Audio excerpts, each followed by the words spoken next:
మా ఛానల్కి స్వాగతం. చూస్తున్న వీక్షకులకు ప్రేక్షకులకు ప్రియ కాల భైరవ భగవద్బంధులకి స్వాగతం పలుకుతూ 16-11-2024 నుండి 30-11-2024 వరకు ద్వాదశ రాశుల్లో గ్రహ గమనాన్ని ఒకసారి వీక్షింపచేద్దాం.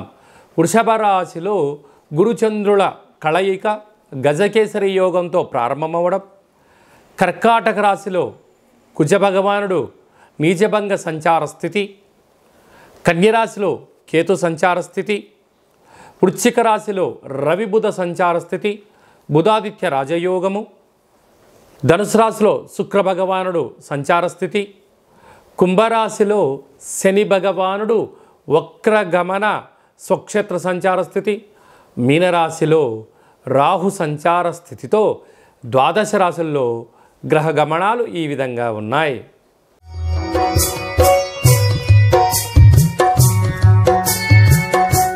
వృశ్చిక రాశి వారు కార్తీక మాస బహుళాష్టమి శనివారం అమావాస్య, ఆదివారం అమావాస్య ఉండగా ఒకవైపు కుజుడు యొక్క దోషాన్ని, అర్ధాశ్రమ శని దోషాన్ని ఎలా తొలగించుకోవాలో ఈ వీడియోలో సవివరంగా సంపూర్ణంగా తెలుసుకుందాం. వృశ్చిక రాశిలో ఏ నక్షత్రాలు వస్తాయనగా విశాఖ నక్షత్రంలోని చివరి పదం 4వ పాదము, అనురాధ నక్షత్రంలోని 4 పాదాలు, జ్యేష్ఠ నక్షత్రంలో 4 పాదాలు కలిపితే వృశ్చిక రాశి అవ్వడం జరుగుతుంటుంది. చాలామందికి పుట్టినటువంటి కాల సమయంలో డేటా ఆఫ్ బర్త్లో లేనటువంటి కారణం వలన పేరు యొక్క మొదటి అక్షరాన్ని అనుసరిస్తూ ఆ రాశిని తెలుసుకునే ప్రయత్నం చేద్దాం. తో, నా, నీ, ను, నే, నో, యా, ఈ, యు అక్షరాల వారందరూ కూడా వృశ్చిక రాశి జాతకులే. వృశ్చిక రాశి యొక్క అధిపతి కుజ భగవానుడు. వీరికి రాశిలోనే రవి బుధులు కలిసి సంచారం చేయడము, ఒకవైపు బుధాదిత్య రాజయోగం, మరొక వైపు రాశిలోనే రవి సంచారం చేయడం వలన ఆవేశము, దూర ప్రయాణాల్లో ఇబ్బందులు, అలసట, ఆరోగ్యము, వాతావరణానికి అనుకూలంగా లేని పదార్థాలు భోజనం చేయడం వలన జలుబు సమస్యలు, కాళ్ళనొప్పులు, రక్తహీనత అనేటువంటి వ్యాధులు వచ్చే అవకాశాలు ఉన్నాయి. వీలైనంత వరకు ఇలాంటి తలనొప్పి, అనారోగ్యము, సీజనల్గా వచ్చే వ్యాధులు వీళ్ళని వెంటాడే పరిస్థితి ఉంటుంది.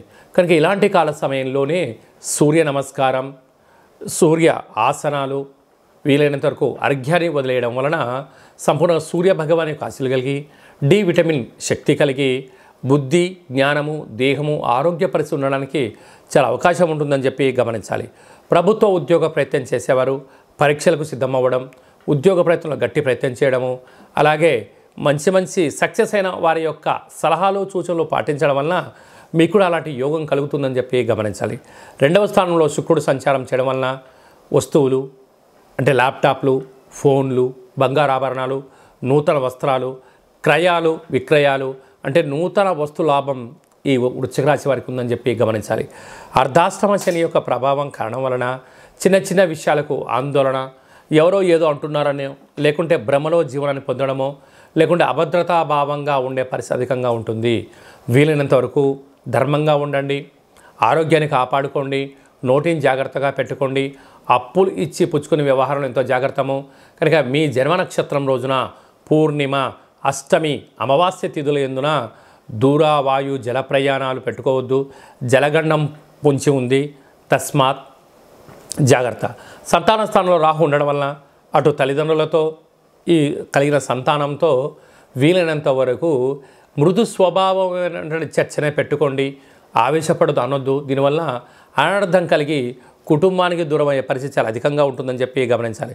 సప్తమంలో గురుచంద్రుల సంచార స్థితి ఉండడం వలన నూతనమైన ఉద్యోగాలు, చదువులు, educations, part time, full time job చేసేటువంటి వారికి ఏకాగ్రత, సత్ప్రవర్తన వలన కొత్త విషయాలు ఎప్పుడైతే మీరు నేర్చుకుంటారో ఉన్నత ప్రమోషన్స్ మీ సొంతం అవుతాయని చెప్పి గమనించాలి.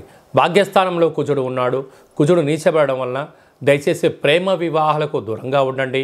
వీలైనంత వరకు ఎతి వాళ్ళు ఏదో చెప్తున్నారని చెప్పి భ్రమలోకి వెళ్ళారా. వివాహమైన దంపతులు, భార్యాభర్తల మధ్యలో, ప్రేమికుల మధ్యలో 3వ వ్యక్తులు దూరి మీ యొక్క పచ్చటి యొక్క స్నేహాన్ని, బంధుత్వాన్ని ఇబ్బంది పెట్టే పరిస్థితి ఉంటుంది. కనుక వీలైనంత వరకు రహస్య సమయాలకు, రహస్య చర్చలకు, రహస్య లావాదేవీలకు ఇది సరైన సమయం కాదు అని చెప్పి గమనించాలి. ఇలాంటి కాల సమయంలో ఎరుపు రంగు క్లాత్ పైన గోధుమలను, అలా నవధాన్యాలను, శక్తి కలిగితే, శక్తి లేదు కందులను ఉంచి ప్రమిదను ఏర్పాటు చేసి వెన్నను వేసి దీపాన్ని వెలిగించి భగవంతుడికి యథాశక్తిగా పూజ చేసుకొని దానం, జలం, పక్షులకు దానం చేయడం వలన గ్రహదోషము తొలగి యోగము మీ సొంతం అవుతుందని చెప్పి గమనించాలి. ముఖ్యమైనటువంటి పండగల గురించి, తిథుల గురించి సవివరంగా, సంపూర్ణంగా, క్లుప్తంగా తెలుసుకుందాం. 23వ తారీఖున కార్తీక మాస బహుళ అష్టమి శనివారం రోజు సందర్భంగా కాళభైరవ స్వామివారి యొక్క స్వర్ణాకర్షణ కాళభైరవ స్వామివారి యొక్క ఆశీస్సుల కోసం కూష్మాండ దీపము, పూజ, దానము, సునకపు మహారాజు గారికి, పక్షులకు, పక్షిరాజు అయినటువంటి కాకిరాజు వారికి ఆహారాన్ని దానం చేయడం వలన శని దోషాలు, మృత్యుదోషాలు, అపమృత్యు దోషాలు తొలగిపోతాయని చెప్పి గమనించగలగాలి. 29వ తారీఖున మనకు మాస శివరాత్రి, 30వ తారీఖున శనివారము, అలాగే డిసెంబర్ 1వ తారీఖున ఆదివారం అమావాస్య. అంటే మాసాంతము, అంటే కార్తీక మాస పాడ్యం నుండి చివరి వరకు అందరికీ దీపం పెట్టడం కానీ, అభిషేకం చేసుకోవడం కానీ, సాలగ్రామ దానం చేయడం కానీ, దీపదానం చేయలేని పరిస్థితి కొందరికి ఉన్నప్పుడు ఈ అమావాస్య రోజున మనం చేసేటువంటి పూజ, యజ్ఞము, యాగము, అభిషేకము, దానము, మంత్ర స్మరణ వలన అద్భుతమైన యోగం కలుగుతుంది అని చెప్పి గమనించాలి. అందులో శనివారంతో కూడుకున్న అమావాస్య, ఆదివారం అమావాస్యతో కూడుకున్నటువంటి అమావాస్య, అందులో కార్తీక అమావాస్య అవ్వడం వలన మనం ఏం చేసినా, ఏం చేయకపోయినా ఏం చేయగలగాలి అన్నట్లయితే ఇంటినల్లా శుద్ధి పెట్టుకొని, ఇంటికి మామిడాకులు, కొబ్బరాకులు అలంకరించుకొని, బిల్వదళాన్ని తీసుకువచ్చి ఇంట్లో మహాదేవుడికి మట్టితో చేసిన శివలింగానికి కానీ, ఇసుకతో చేసిన శివలింగానికి కానీ, విభూతితో చేసిన శివలింగానికి అభిషేకం చేసుకోవడము మనకు అదృష్టాన్ని, ఐశ్వర్యాన్ని కలిగిస్తుంటుంది. అనగా ఈ అమావాస్యను పోలి అమావాస్య అంటారు. అనగా మనకు ఒక 30-40 ఏళ్ళ కిందట ప్రతి ఇంట్లో కూడా పశువులు ఉండేటువంటివి, అనగా ఆవులు, బర్రెలు ఉండేటువంటి వంటిది.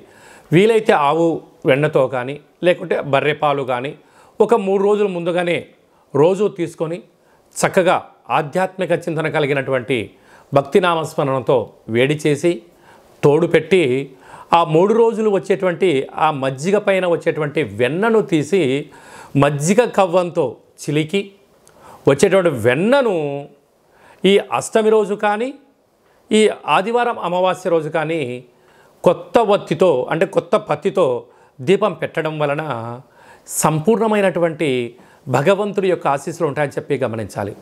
ఎందుకనగా మనము పాలను పంచామృతంగా ఏర్పాటు చేసుకొని మహాదేవుడికి రుద్రాభిషేకం చేసుకుంటూ ఉంటాం. పాలు కేవలం ఒక పూట మాత్రమే నిల్వ ఉంటాయి, వేడి చేస్తే 2వ రోజు దాకా మాత్రమే ఉంటాయి. అదే పాలల్లో కొద్దిపాటి తోడు వేస్తే ఒక 2 రోజుల వరకు నిల్వ ఉంటుంది.